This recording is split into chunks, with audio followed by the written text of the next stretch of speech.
Let's make news at 6। Bharat के share बाजार में गुरुवार को उतार चढ़ाव भरा कारोबार रहा।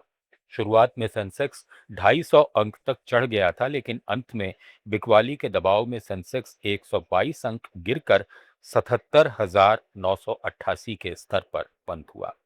निफ्टी 34 अंक नीचे 24,196 पर आ गया और 24,200 के महत्वपूर्ण स्तर के नीचे फिसल गया। दिन भर बैंकिंग, एफएमसीजी और ऑटो सेक्टरों में दबाव रहा। वहीं कुछ शेयरों में अच्छी खरीदारी देखी गई।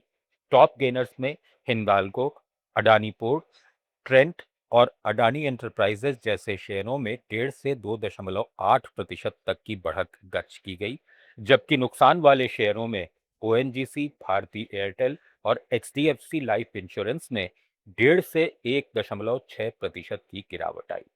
कुल मिलाकर बाजार लाल निशान पर बंद हुआ, जिसमें शुरुआती बढ़त पूरी तरह खो गई। उधर सोने और चांदी के दामों में आज लगातार दूसरे दिन तेजी दर्ज की गई। India Boolean and jewellers association के अनुसार 1 किलो चांदी 3656 रुपए बढ़कर 2,53,000 रुपए पर पहुंच गई, जबकि 10 ग्राम 24 कैरेट सोना 440 रुपए महंगा होकर 1,53,305 रुपए पर आ गया। बीते 2 दिन में सोना करीब 3,300 और चांदी 15,700 रुपए तक महंगी हुई है। इस साल अब तक चांदी में 22,000 रुपए और सोने में 20,000 रुपए से ज्यादा की बढ़ोतरी हो चुकी है। विश्लेषकों का कहना है कि अमेरिका और ईरान के बीच शांति वार्ता की उम्मीद बढ़ने से कच्चे तेल की कीमतें घटी, महंगाई का डर कम हुआ और डॉलर कमजोर पड़ा, जिससे निवेशक फिर सोने चांदी की ओर लौट रहे हैं। उद्योगपति अनिल अंबानी को बैंक फ्रॉड के मामले में सुप्रीम कोर्ट से कोई राहत नहीं मिली। कोर्ट ने उनकी याचिका ठुकरा दी, जिससे अब बैंक उनके लोन अकाउंट को फ्रॉड यानी धोखाधड़ी घोषित कर सकते हैं। चीफ जस्टिस सूर्यकांत की बेंच ने कहा कि बॉम्बे हाई कोर्ट का फैसला बरकरार रहेगा। अगर बैंक अकाउंट फ्रॉड घोषित हो गया तो अनिल अंबानी और उनकी कंपनियों को आगे से बैंक से कोई नया कर्ज मिलना बहुत मुश्किल हो जाएगा और जांच एजेंसियां भी मामले में उतर सकती हैं। अनिल अंबानी की कई कंपनियां पहले से ही भारी कर्ज में फंसी हुई हैं। ऐसे में ये फैसला उनके लिए नई मुश्किलें खड़ी कर सकता है। तेलंगाना सरकार हैदराबाद के विरासत पर्यटन को नई ऊंचाई देने की तैयारी में है, जिससे शहर और राज्य की अर्थव्यवस्था को मजबूती मिलेगी। पर्यटन मंत्री जुपल्ली कृष्णा राव ने चार मीनार क्षेत्र और चौमहल्ला पैलेस का निरीक्षण करते हुए मछली कमान की बहाली के लिए 3,64 करोड़ रुपए मंजूर किए हैं। शेरे बातिल कामान और आसपास के फाउंटेन को भी नया रूप दिया जाएगा।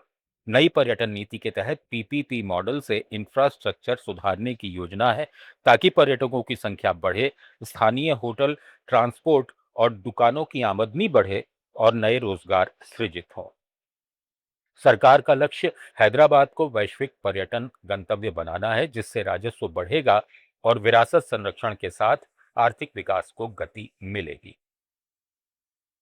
अरुणाचल प्रदेश में रोजगार सृजन की दिशा में बड़ा कदम उठाते हुए राज्य के युवा मामलों के विभाग ने ईटानगर के डीके कन्वेंशन हॉल में मेगा जॉब फेयर लगाया। इसमें banking, health care, hospitality, technology, logistics और रिटेल क्षेत्र की 50 से ज्यादा कंपनियों ने हिस्सा लिया। वॉक इन इंटरव्यू और करियर काउंसलिंग के जरिए सैकड़ों युवाओं को सीधे नौकरी के अवसर मिले, जिससे स्थानीय स्तर पर रोजगार बढ़ाने, कौशल विकास को बढ़ावा देने और राज्य की अर्थव्यवस्था मजबूत करने में मदद मिलेगी।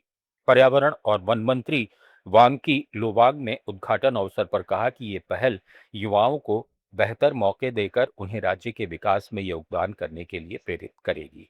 ये वार्षिक जॉब फेयर का हिस्सा है, जो इस साल बमदिला और रोइंग सहित पूरे प्रदेश में लगाए जा रहे हैं। नागालैंड के दीमापुर में सड़क विक्रेताओं को बड़ा समर्थन मिला है। एक स्थानीय होटल में नागालैंड स्ट्रीट वेंडर्स एसोसिएशन के उद्घाटन समारोह में दीमापुर म्यूनिसिपल काउंसिल और बिजनेस एसोसिएशन ऑफ नागाज ने सैकड़ों स्ट्रीट वेंडर्स को आश्वस्त किया कि वे उनके अधिकारों की रक्षा और समस्याओं के समाधान में पूरा सहयोग करेंगे। न्यूज एट 6 में फिलहाल इतना ही। बने रहिए लेट्स माइक के साथ।